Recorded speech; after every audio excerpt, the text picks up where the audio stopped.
Okay, I think it's probably about time to get started. Thank you all very much for coming. My name's Marie Kinsey, for those of you who don't know me. I'm one of the university's Directors of Digital Learning, and wearing my other hat, I'm Professor of Journalism Education and Joint Head of the Department of Journalism Studies. And it has fallen to me to chair this extremely controversial debate about one thing that the university has been playing with for a good few years now, but there's a conversation to be had about how lecture capture works and what are the pedagogical implications of all this. And we completely understand why people may have some very sensible questions about its validity pedagogically and as far as the students are concerned. So we've assembled a group of people who will be able to answer many of your questions and some that I'll be putting to them. Let me introduce them first of all. Starting over here, we have Nick Reeves-McLaren, his second appearance at Telfest this week. He was putting things in room 101, I think, on Monday lunchtime. He's in the Faculty of Engineering. Special guest all the way from the University of Manchester. Well, all the way from the University of Manchester. It's not that far, is it? Stuart Phillipson, really to give us their insight on how lecture capture has been working in an institution that in many ways is very similar to ours. On this side, on my far left, we have Gareth Bramley from the School of Law, who's also been experimenting with lecture capture. And last but not least, we've got Brian Coleman, who's Head of Disability and Dyslexia Support in the university. So, as I say, we're looking here to discuss the pros and cons of lecture capture, what it's all about, why it might work, what implications are there for the staff, what are the pros and cons for staff. For those of you who've been following the Telfest blog, there was an interview with an academic colleague this morning after the Echo 360 session, which just was one particular take on lecture capture. So hopefully, by the time we've captured all of this, we'll be able to be in a stronger position to sort of make some decisions. Just a few facts to sort of focus people's minds, which I've pulled off the Telfest website. Apparently the university here did a survey in 2014 that showed that 93.2% of Sheffield students ranked lecture capture as very helpful or essential to their learning. That's interesting. Students use it to review course content, to clarify difficult concepts. Therefore, they spend less time taking notes in sessions because they know it is there that they can go back to it. Students whose first language isn't English find it extremely useful to go back over stuff to make sure that they've grasped things. And lecture capture is a supplement, it's not a replacement, which begs many questions, I think, about well, how does it make you think about your learning and teaching and how you're actually putting sessions together to make the most of what lecture capture can and can't do. And then there is the abiding fact, or is it a fact, that students just don't bother coming. They can look at it now. Why do they bother showing up or not? The evidence seems to point to the fact that attendance does not suffer. Anyway, we'll throw around some of those points with our panel. But I think, first of all, let's go right back to basics. We now bandy about this phrase, lecture capture, but what exactly is it? And what exactly is being captured? And Gareth was good enough, it is yours, isn't it? To let us have a look at one that he has done, so everybody can kind of see exactly what it is that we're talking about. Remember, the reading on the seminar sheet is combined with the reading from the lectures and the screencast to form, hopefully, a coherent whole in terms of each topic. Okay. So today I kind of want to follow a similar format to what we have done in the last couple of lectures. In that I'm going to go over a couple of points briefly, then I'm going to put up some questions for you to look at, and then I'm also going to talk through a problem question once again, and maybe have a look at an essay question if we've got time, so let's crack on. So, just going over again some of the learning outcomes for today, and again these slides will be available on Mole after the session. So what we're going to focus on today is section 14.2 of the Sale of Goods Act. So last time we looked at section 13, which was sale by description. Okay, I'll stop it there. That's 2 minutes into obviously what will end up being a 50 minutes and 9 seconds lecture. That's very precise, Gareth. But Gareth, as you've done this and you put it together, perhaps you could kick off by just sort of talking us through what was your thinking when you were doing this and what did you hope the students would be able to get out of this process? Okay, can everyone hear me? Okay.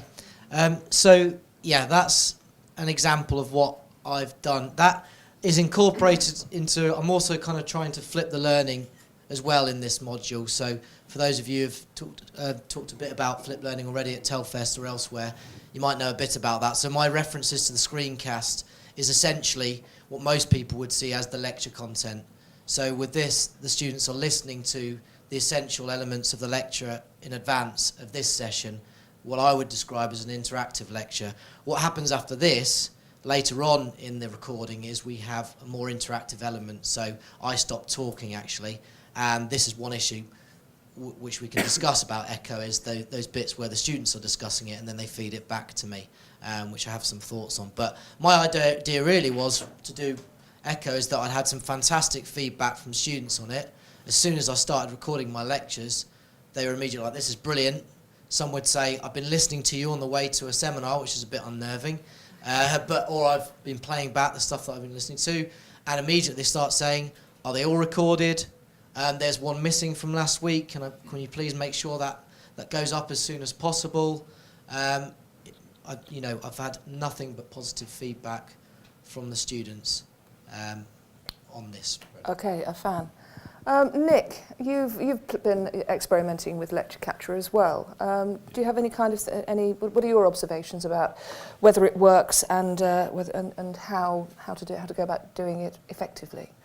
So I think one of the main concerns, as I raised at Room 101 on Monday, for us in engineering was the audio quality. The academics, certainly when we were listening back, thought the audio quality wasn't very professional, and obviously in Gareth's case the audio is brilliant, and so that may be more something for individual lecturers to be sure of. Check the room, check the microphone is working. I guess Gareth was wearing a lapel mic rather than relying on the room mic. No, I wasn't actually, but one thing, it's a good point, because one thing I did was experiment with the sound. Always, some lecturers have said to me, the microphone's making weird noises, so they've switched off the microphone, so that immediately ends echo. So that's the problem. So I experimented with the sound. I wasn't actually wearing a lapel mic, I was just using the lecture mic. Yeah. I think that was our biggest issue, really, was the audibility. In terms of the technical, how to go about doing it, is the audio quality for us just wasn't there. So that's something we need to take back to the TEL team with Kicks. Perhaps we come back to the technicalities, because clearly none of this will work if the technology doesn't work. Yeah. And that's a big fear for many academics, as it also came out of the Room 101 session, for those of you who were there, walking into a lecture theatre and thinking, OK, right, where's the button? Particularly if it's one that you're not particularly familiar with, or something goes wrong and you can't troubleshoot it straight away. Stuart, you've been at Manchester, you've had opt-out for lecture capture now for 3 years, you were saying? Yeah, that's correct. So has it been a joyful, marvellous, wonderful experience, or are you still kind of firefighting? I wouldn't say we're firefighting anymore, but it was quite difficult in the first year. So we implemented opt-out in 2013, and we went through quite a long academic consultation process where we got a lot of feedback about how the system should work. And in our first year, I think about 36% of staff declined to be recorded. But year on year, that's begun to decrease. So in the second year, it went down to 26%, and now we're down to about 21% of academics declining to be recorded. What are some of the reasons that they would give for? So it's really, really varied, and it varies by school and faculty. Some people opt out because it's just inappropriate for the material that they're teaching. They might have medically sensitive images or unpublished data in their lecture, or maybe they have an external speaker that they don't have consent for. And we had an industrial dispute at the beginning of our lecture capture opt-out process, where UCU encouraged their staff not to be recorded, but they have since withdrawn that dispute, and that may have affected the rate going down somewhat. Mm-hmm. What conversations have you been able to have then about what effect the decision to capture a whole series of lectures within a module has on the way that the module is structured and the engagement with the students? Because surely it must make you think very differently about the way you're teaching your topic. Well, we went to a great deal of effort to try and obfuscate the recording process from the person doing the teaching, so that you don't necessarily have to engage with it in any way at all to have a successful recording. So we tried very hard not to get people to change their teaching style to adapt to lecture capture, but we tried to get lecture capture to adapt to their teaching style. So our system has no buttons, you don't interact with it at all. If you ignore all our emails, turn up and lecture, whether you use the microphones or not, there'll be a recording at the end with sound, and it's even published without you having to actively do anything. You can engage with it further, and some people do. They edit their recordings, they make fantastic little vignettes of their courses, but it's the minority of staff that are sort of, I would say, highly engaged with lecture capture, and it's the majority, maybe about 80%, do nothing at all. Gareth, you were saying that you'd started to combine this with some kind of different way of using the concept of flipped learning. How's that made you think differently about how you approach learning and teaching? Yes, it has. So I think one thing I'd say about Echo 360 and lecture capture, because I was using the lecture slots still and I wanted to make them as interactive as possible, one thing I did find in the recording, and you can see it in this as in the others later on, is that you probably need a roving mic like this if you're going to do that, where students are feeding back, because it's not, certainly at the moment, it's not very good at picking that up. So when you're listening to that back as a student, you may skip past that bit because you may not be able to hear, or you may not be able to actively engage with the discussion parts of it. So it did what I thought about, or what I thought about since, is like, I'm going to have to approach these sessions differently if I'm going to use them with Echo. So either get a roving mic, ask questions in a certain way, repeat answers back is another way of doing it. So making sure that it's definitely all being recorded, because it's straightforward if you're just talking for 50 minutes, but if there's an element of interactivity, then you have to think about that. Okay. And what about the impact on attendance? Has there been one? No, not at all. Not in my experience. I think, well, from my point of view, I want to try and make it as worthwhile as them to turn up. So actually, the reason I started doing this is because I thought if I was a student, it's not worth coming up to listen to me for 15, 20 hours with no element of interactivity, and not preparing, not listening to anything before, not having any element of blended learning. So I tried to make it worth a while, I suppose, and I haven't seen any drop off really. From Manchester's experience, what about lecture attendance over the last 3 years?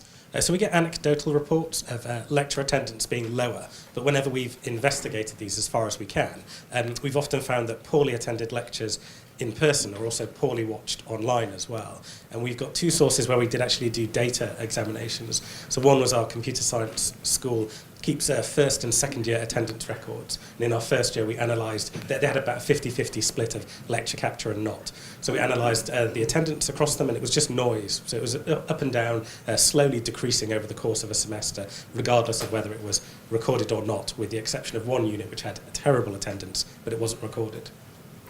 The other thing that we've looked at is timetable room occupancy data over a decade. So we introduced lecture capture 3 years ago, and we'd expect the room occupancy. And we do a room occupancy survey for 2 weeks. I believe everyone has to do it as instructed by HEFKI. And we would have expected that room occupancy statistic to have started to drop as we recorded more and more lectures. But it's roughly stayed the same. Again, you see noise of it going up and down, but it just varies by 2 or 3%. Nick, from as a sceptic, in all, I don't want to put words into your mouth, but you were saying earlier on that you were a little sceptical about all of this. On what kind of grounds? Could you kind of explain what your reservations were about implementing? Why am I, or was I a sceptic? Why were you, or are you still? Well, I have to say, I mean, fair play to Dan Courtney, who's I've seen him come in earlier, so there he is at the back. He's done a great job this week of highlighting the changes that are coming to Echo 360 and the technical advances that the software is going to have.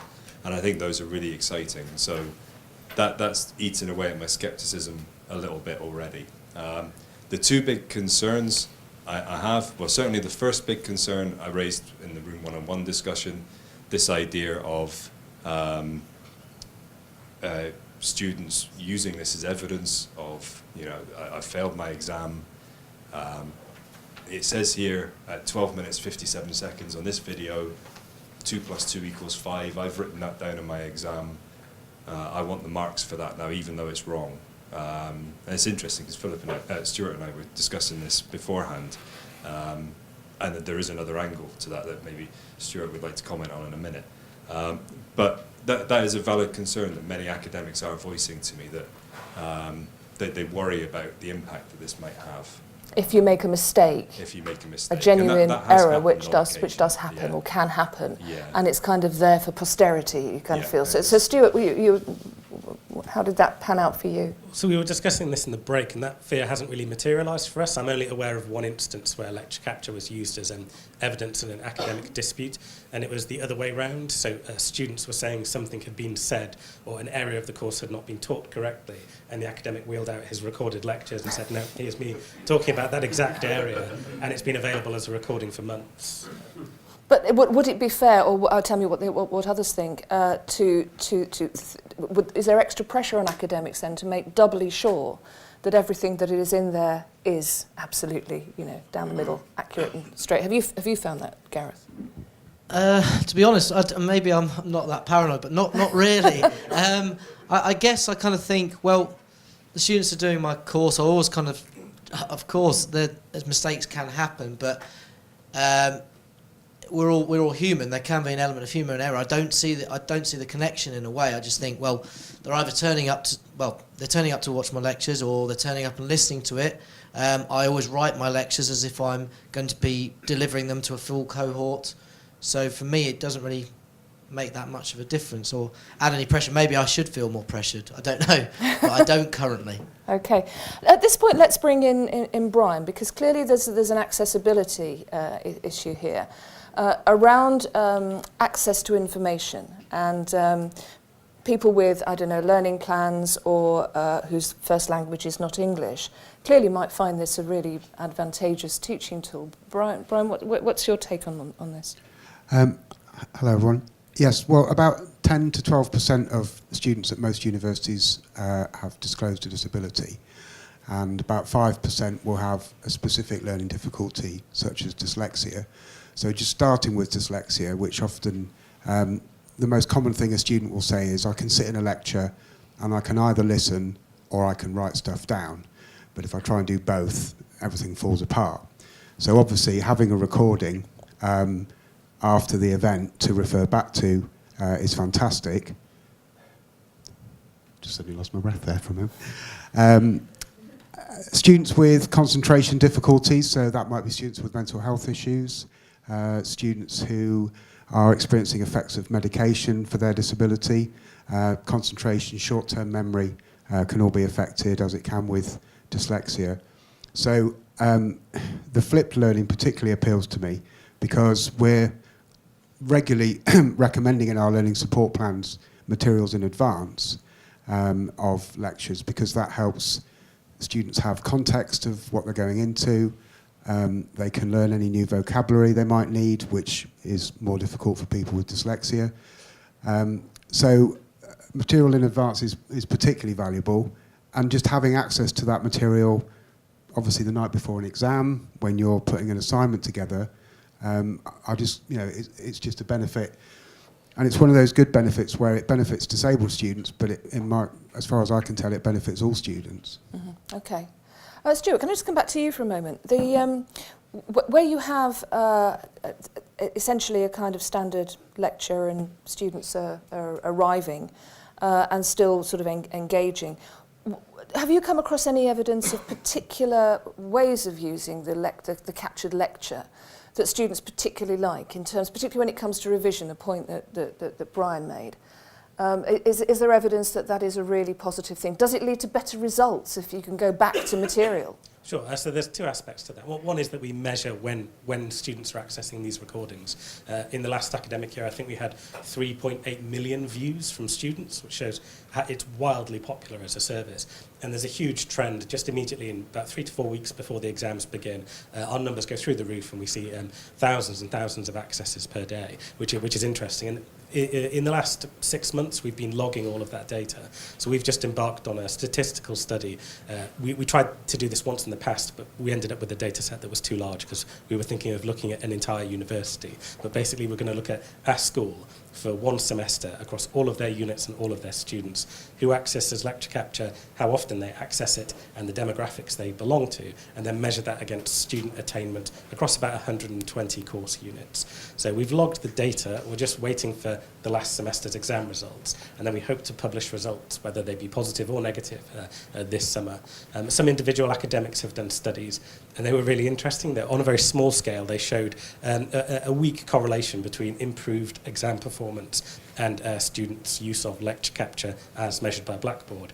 And they did within the same study, they came up with some odd results where it showed that lecture attendance showed a weak negative correlation with exam results and attendance, which was a bit bizarre. Very. I'd just like to touch on the disability support stuff briefly, if that's okay. Yeah.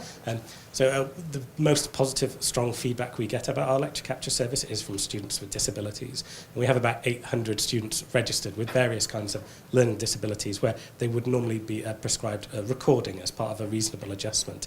But we let our academics opt out, and about 20% of them do so. So a conflict has arisen in that area. So we're writing a new piece of software to go live this September, which in real time talks to our disability support officers database, as well as the opt-out system, and it figures out if you opt out, then it looks to see if there's any students with disabilities in your class. If there are, and they've been prescribed lecture capture as a reasonable adjustment, it then makes the recording, but only for that student or students and no one else. So we hope to go live with that in September. Brian, what? Yes, please. Okay, who holds the purse strings I here? think Manchester have been doing it a few years more, and I think I actually met you just before I left Manchester Disability Team, and you were just about to set it all up. I left in 2012. So it's, So it's good. been a bit of a long journey. Yes, but it's. I can imagine there's a similar thing developing here. The software sounds fantastic. Sure. Okay, keep talking. I just wondered, is there a case when, so say a module is team taught, and at the moment we're considering it's an individual decision to opt out. If a member of that team does opt out of a particular lecture, doesn't that ruin the whole module? Views? Nick, you're nodding. We have big concerns with that already. A lot of our master's PGT courses are now taught by teams of academics, and I'm module convener for one of those modules. And almost all of the student feedback this year was inconsistencies in delivery style and the technologies that were used. It is probably no surprise to people that I'm a big advocate for technology in teaching, and so I use a lot of technology-enhanced learning activities and technologies. The equivalent lecturer in the other half of a course will refuse to even put notes on MOL, and there's a massive disparity within our course. And I think if this kind of thing, if we can use this sort of argument to force people to say, let's address the issues so we can move forward. There's still issues in some people's minds about copyright of materials onto MOL. We need to address that issue so that the straw men that are put up can be brought down to enhance this sort of thing. And especially for, I see the point of having this solution from Manchester where they can make recordings available for specific students. If that's the best we can do, that's the minimum of what we should do. I would love to see, I think that risks creating an unlevel playing field, and I would love to see let's get rid of the straw man. Okay, so level playing field is an important point. How then do you go about creating that level playing field to get buy-in from a whole team of people who have what seem to be legitimate concerns? Gareth, is this something that you've come across? Gareth and then and Brian. Yeah, definitely. I massively agree with that I've seen when I've used. I think this goes far further than that. I think uniformity in teaching is a much bigger issue than just this, and there's multiple issues that I could talk about. But certainly from an Echo 360 point of view, yeah, lots of students say to me, if there's something missing, if there's a recording missing, if there's not a lecture recorded, that's the first thing they'll come to you about. The same can be true of flipped learning, actually, because going back to flipped learning just briefly, the type of resources you make available, in particular the length of those resources, can make a huge issue. So if you're going to try flipped learning, one thing I'd say is keep it below 10 minutes of content, of audio content or whatever content. Don't try not to make it any longer than that, because students won't listen to it, or if there's options, they'll listen to the shorter ones, not the longer ones. So there's definitely an issue with that. There's got to be that uniformity, and from my point of view, it's not been an issue for me so far. So in the modules that I teach, I think we've just said as a teaching team, we're all going to have it recorded. And I possibly would be a little bit uncomfortable if there was teaching members of the team who were saying, I'm really not happy with this, and what I'd want to do is have a discussion with them about why that is, and hopefully convince them that it's a good idea. But how much influence I have is a question, another question. So. Brian, you wanted to add something there? Yeah, thank you. One would be, there is definite research out there that shows that attendance is not affected. I can't remember where it's from. But also I think in terms of getting people to buy into it, this might sound slightly negative, but I think it's just inevitable. And I think I could have been recording this session while we've been sat here and none of you would have known. Every student's got a mobile phone, every student's got a laptop, students are recording lectures all the time, whether lecturers know it or not, and unless you frisk them, they will. So in terms of getting buy-in, that's a slightly negative angle, I realise, but I just think it's already happening. But there are already academics as well who are actively encouraging the use of whatever device, BYOD, whatever you've got in your pocket, use it to the best effect that works for you. So that kind of does imply that there might be much more of a take-up. Nick, what's your take on that? On the point about if people don't join in, how do you make them, or is it where's the carrot and the stick, if you like? I think we need that consistent message for our students. We need to be showing that feedback back to those people that aren't engaging with the technology, the staff that aren't engaging, and saying this is a problem. That's the first step. I think we've probably already done that by now. I hope so. And then making it policy, letters from head to department, pulling staff up in reviews and saying to people, if you want that pay rise, where's your teaching effectiveness scores? Where's your positive feedback? How are you engaging with technology? Stuart, has this been an issue in Manchester at all? Yeah, so I can probably talk about a couple of instances of that. So we haven't really had a concentrated drive to get people to behave in a uniform way. We've essentially allowed student feedback partially to drive that. So we call our lecture capture service podcasting, and every year we text mine out of the NSS and unit evaluation questionnaires every time podcasting is mentioned by students. And it's mentioned thousands and thousands and thousands of times. And the feedback almost exactly divides into 50% of them praising the academic on the course for using lecture capture and saying things like they appreciated how quickly they uploaded the files. And the other half was negative feedback, basically asking why was this unit not recorded. And we think that's been a significant driver in driving down the opt-out rate, because effectively you can do less and get positive student feedback. We've also noticed academic champions in some schools have managed to greatly affect their opt-out rate. So I think in our School of Mathematics in the first year, the opt-out rate was really high. It was about 56%. And they had a lot of feedback in their unit evaluation surveys and identified that as a cheap win, where they could effectively, if they had more lecture capture, they would get better UEQ results. So their Director of Undergraduate Education basically pushed staff and encouraged them very strongly not to opt out. Their opt-out rate's now below average, and they're getting great feedback as a result of it. Was the role of how important was the role of having academic champions in departments in driving this agenda? Well, how did that play out? Yeah, so I think it's significant depending on who the champion is. So usually if they're the academic leadership of that school or division or group, it seems to have a very large effect, whereas sort of grassroots push from academics doesn't seem to really work as well. But definitely student feedback seems to affect some schools stronger than others. So we noticed that there was a huge shift in science-orientated schools, and there hasn't been the same shift for us in humanities-focused schools. So we've had a huge downward shift in opt-out from science, technology, engineering, and life sciences, but we've had relatively consistent opt-out rates from arts, languages, culture, business, law. And do you know why that might be? We've tried to explore it and got very nebulous responses back of just lots of different, some of it misinformation, some people believing they couldn't use lecture capture if they had certain types of research data in their lectures. But it's all behind a walled garden for us. No one can view it other than the people enrolled on the course. So that Nick's point about copyright and academics being absolutely sure and certain what can go into a lecture We because did you make with some one subjects. accommodation. Sorry, we did make one accommodation for that, not specifically focusing on copyright, but we were thinking about it. So after we launched, people wanted more control about censoring a lecture, so removing content that was maybe copyrighted or research related or inappropriate. So we've basically given them a QR code, and if you're not familiar with a QR code, it's a barcode.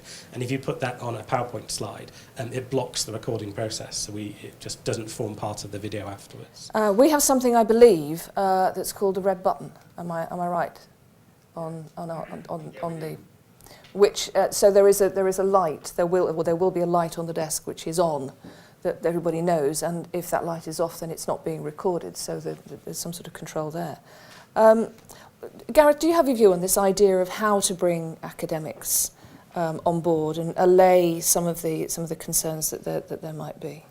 Yeah, I guess so. I think it's I massively agree with what's been said about this open dialogue, and I like the idea of it being an easy win, that it's definitely something that engages students more. And certainly in law, that's something, as in most departments, I think we're massively bothered about, engaging students. Now, I think you've got to go further. I think I agree with what Nick said, that what you've got to look is your whole teaching and how you make it engaging as a whole, which is why on its own I'd never think that once I've done that, I've engaged students. I think that's one thing I slightly worry about, is that if I was someone else, I might think, well, I'm now recording my lectures, so I've achieved everything I need to do in terms of student engagement, and I've ticked all the boxes, which is obviously not true. But I think hopefully we can use a positive way of say, well, this is your easy win. If you're worried about that, which you should be, then this is an easy win. But hopefully it will get you to start thinking about other stuff as well. So what are your students saying about your recorded lectures? Are they liking them? Are they not? How would they like them more? And just keep that open dialogue going with students more than anything, because at the end of the day, they're hugely influential in this. Indeed. Okay, that's some really interesting range of ideas. Just one more thing before we kind of throw it open to you.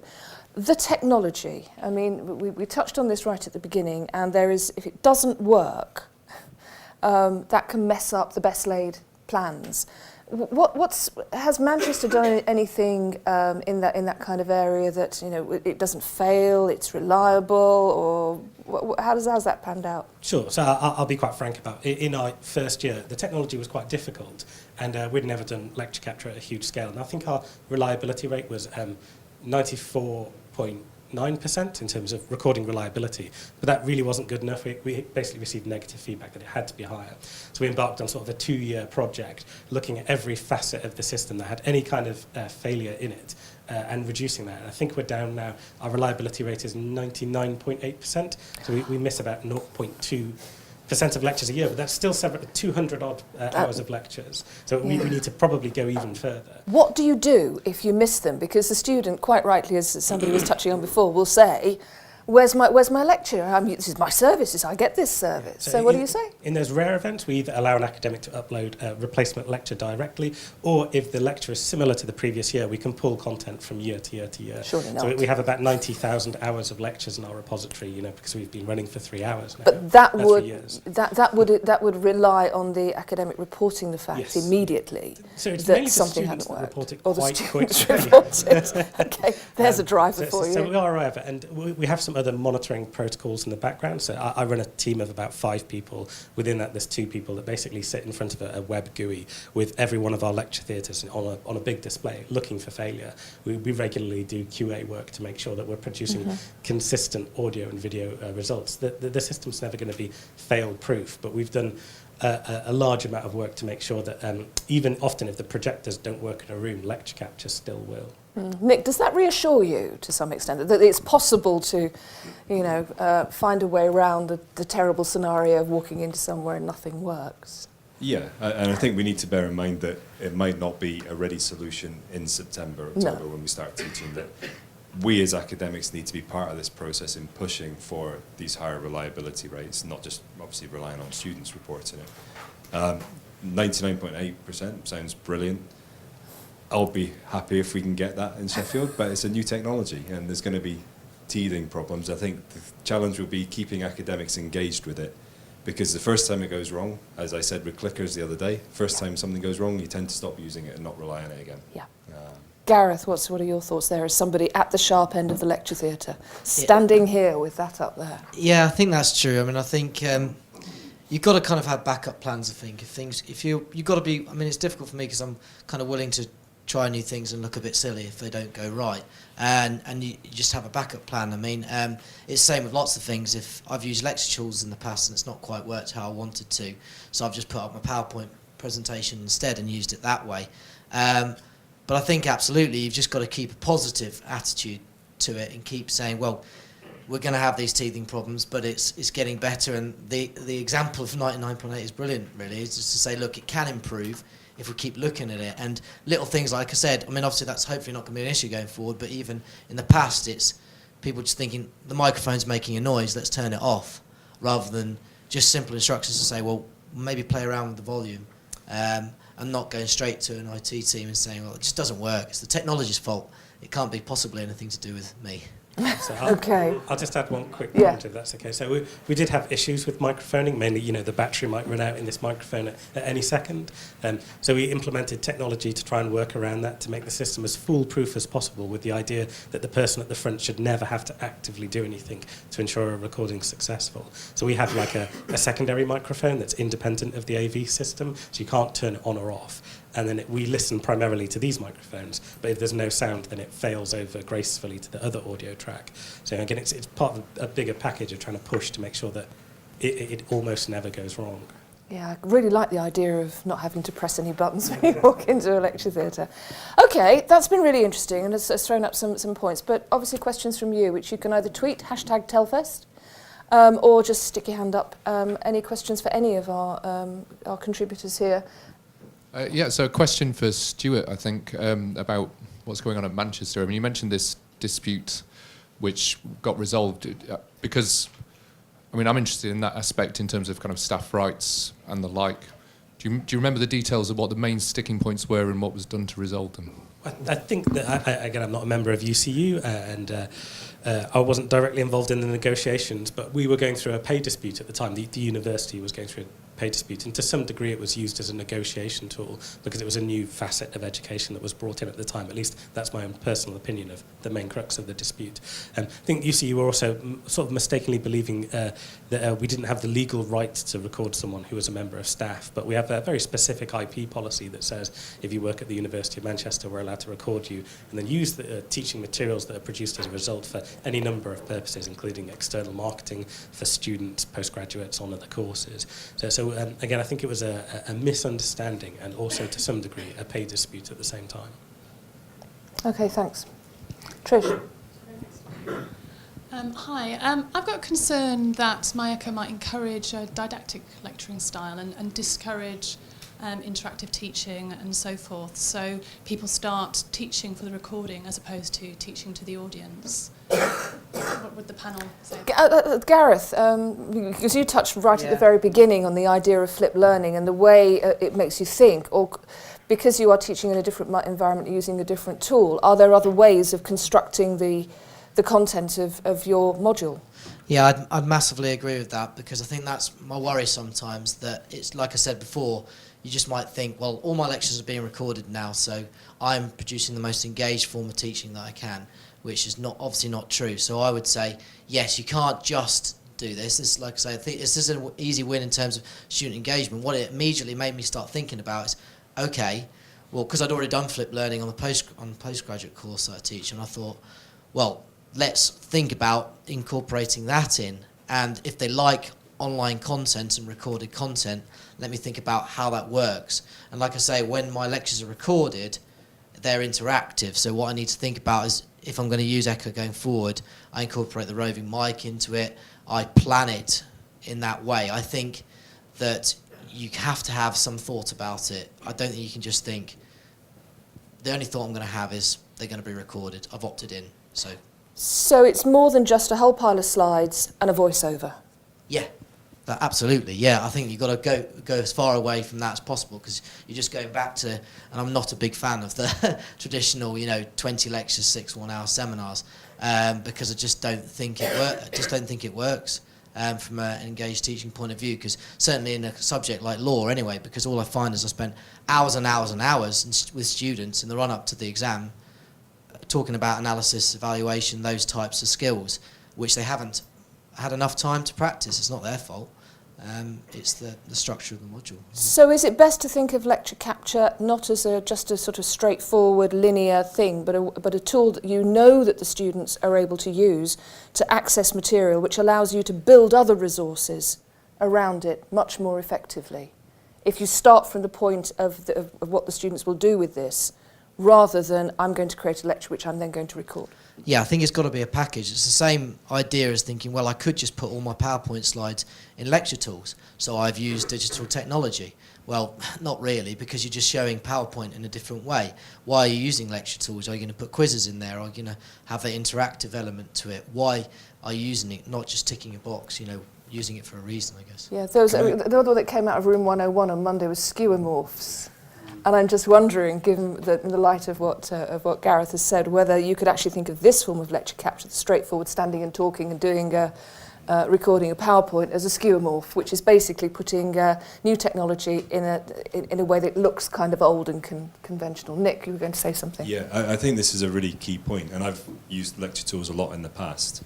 And one of the reasons I said on Monday I wanted to put lecture capture into Room 101, jokingly, was that this idea that I'm supposed to be using problem-based learning. I'm encouraged to be interactive in my teaching, and that doesn't make for good entertainment. It doesn't make for a good 20 minutes of silence on a video that people will have to skip past. But with the technology that we're getting, I think I'm really excited now, because yes, we'll have the button we can press to pause the recording in Echo 360. So that deals with that issue straight away, tidying up the recordings. And also the interactivity that will be built in Echo 360 through the active learning that Dan's been talking about replaces lecture tools, really, for me. There's no need. And it's all going to be integrated into one place if the technology works. The students will go to one place for that recording, for their notes, for their lecture notes. I think it's really exciting. It's an opportunity, but we have to design it as such. Questions? Yes. I was just wondering, I've not used it at all, but in terms of watching back, I'm assuming when you are watching it back, though, where you say, oh, there's a 20-minute gap, you can actually just skip 20 minutes, particularly if you've been in the lecture, you know that you've got an idea if you're using it for revision purposes, but you can easily sort of go back and forwards to where the next bit is doing. So I don't know where, I kind of don't feel that's a major issue, and I just wondered why other people think it might be more of a major issue. I mean, just in terms of what students actually look at when they visit these recorded lectures. So we've measured their behaviour on the site, and across millions of views, on average, they only look at a video for 5 minutes. They're skipping around, watching literally about 5 minutes, and then in an average seating, they'll look at several lectures, but only a few minutes of each. So like they're not sitting there verbatim consuming those whole lectures again. Looking for specifics. Yes. When we started putting lecture capture in, we went for the largest venues first, just because by their nature they don't favour interactive lectures. So I think our biggest theatre is 600 seats, and we were looking at like 200 to 600 seaters to target first, because it is a very traditional style of lecturing that's done in the majority of those locations. But as soon as we'd equipped them, we were getting pushed very strongly by academics to put it into smaller and smaller and smaller rooms, just because lecturing of that type, though it may not be the best form of teaching, is quite common on our campus. So I think that the smallest room we now have lecture capture in has 5 seats in it.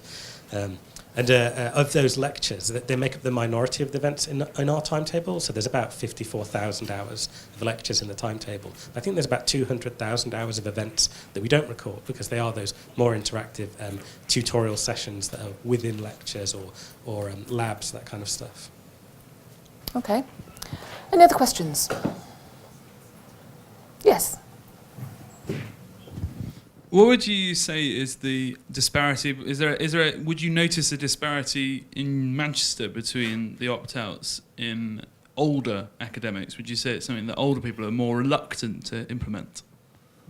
I'm not sure if that's true. The main disparity we've seen is between schools. So, there's a wide age range in every school and faculty, but particularly in humanities, and there's some sub-schools in humanities, the opt-out is wildly higher, up to like 55, 60%. And then when you look at the School of Medicine, where the opt-out rate, or dentistry, the opt-out rate is almost nothing. And you see similar age ranges across those schools. So it seems to vary more on subject matter than it does on the age of an academic. Okay. Yeah, Brian. I was just thinking about subtitling. I was going to say the positive thing, which is encouraging academics to use microphones will help any students who use hearing aids, because it's a myth that if you shout louder, the person with the hearing aid will hear you. I just wanted to get that out there. But subtitling, if you could talk Well, about just talking about the microphones, so we have a policy that says people are supposed to use microphones, not for lecture capture, but because we have hearing loops in every lecture theatre, and if the microphones aren't used, they don't get an audio source. Subtitling is quite challenging, so we produce nearly 50,000 hours of content a year, and subtitling that would not be a reasonable adjustment because it would bankrupt the university. So the minority of stuff that's usually bespoke content generated offline by individual academics or administrators often is subtitled. But we are looking at some exciting subtitle automation tools, and we're doing a very small trial this summer with one that has a heuristic algorithm, so it's not very good at the first round, but if we get student volunteers to provide corrections, it identifies demographics of people that sound the same, and then applies corrections in an intelligent way and learns over time. We haven't tried it yet, so I don't know how good or bad this will be, but the lead developer just got snapped up by Google, and so I think that's a sign Sounds like that the maybe most it's a positive-looking project. Amazing version of autocorrect. Any other questions? Yes.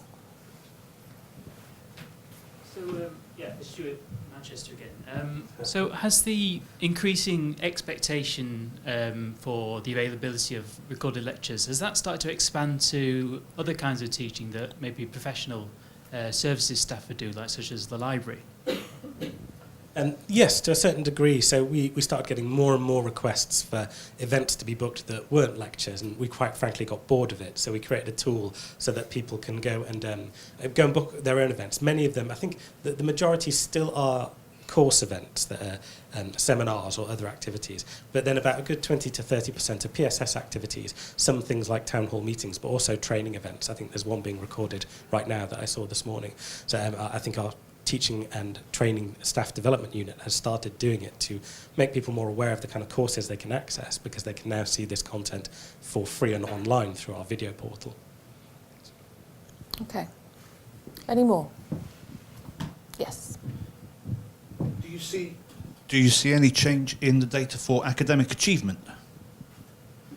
So yeah, I think I mentioned before that we're looking at that. So we're going to do this huge study to try and look at student performance versus academic attainment and see whether it has any improvement or negative correlation against like demographics of different students. And we don't know what the results will be, but hopefully we should know them in about a month, we believe.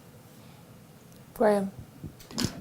Again, Stuart, something that does concern people here, it has been mentioned in passing, it tends to be an elephant that comes into a lot of these rooms, is the issue of copyright. I was just wondering what, in a nutshell, what advice are you giving colleagues about the use of potentially copyrighted material, whether you have a blanket policy, and how you proactively getting that message out there? So that's probably 2 or 3 questions in one.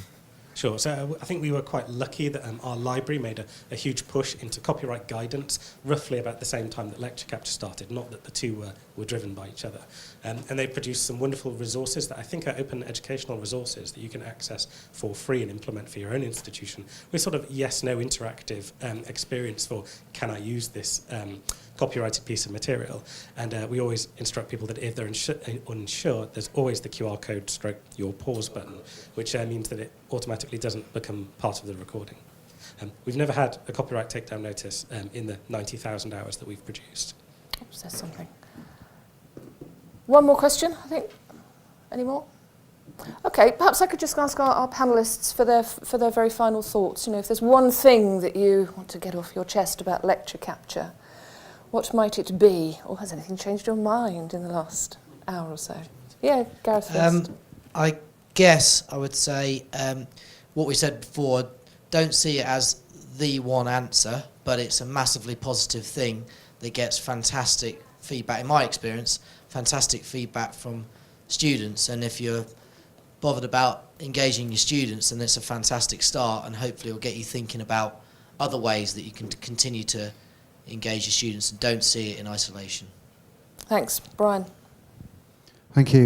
Yeah, this has been very positive for me because I wasn't quite as up to date as I thought I was, and things have actually moved on and improved, so that's excellent. So just very positive, and we might have to loan less digital voice recorders in future. There is that. Thanks. Oh, you hang on to that. Stuart? So I'll just share briefly one of the experiences that we had that we didn't expect when we started doing lecture capture.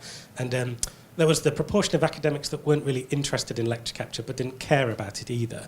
So we found about 10% of our staff were hugely enthusiastic about technology, and many of them were recording their own lectures already, and that probably is the group that's in this room by the very fact that you're here. About 10 to 20% were hostile to lecture capture, and there was no bribe, monetary or otherwise, I could offer them to get involved with lecture capture. But the vast majority, about 60 to 70%, just didn't care, providing it had no negative impact on their current life as an academic, that they didn't have to do more work as a result. And from that early discovery in our pilot, that influenced all the decisions that we made later on. I mean, your experience may differ here, but designing a system that didn't put a burden of work or an additional burden of work on academics was really important for us.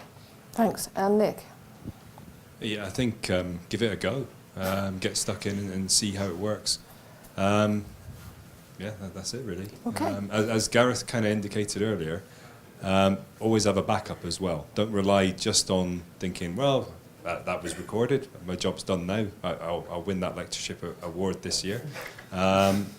Always think what more you can do for your students, and always have a backup whenever you use technology. It's always plan B. Thank you very much. Nick, Stuart, Gareth and Brian, thank you very much indeed. Thank you as well.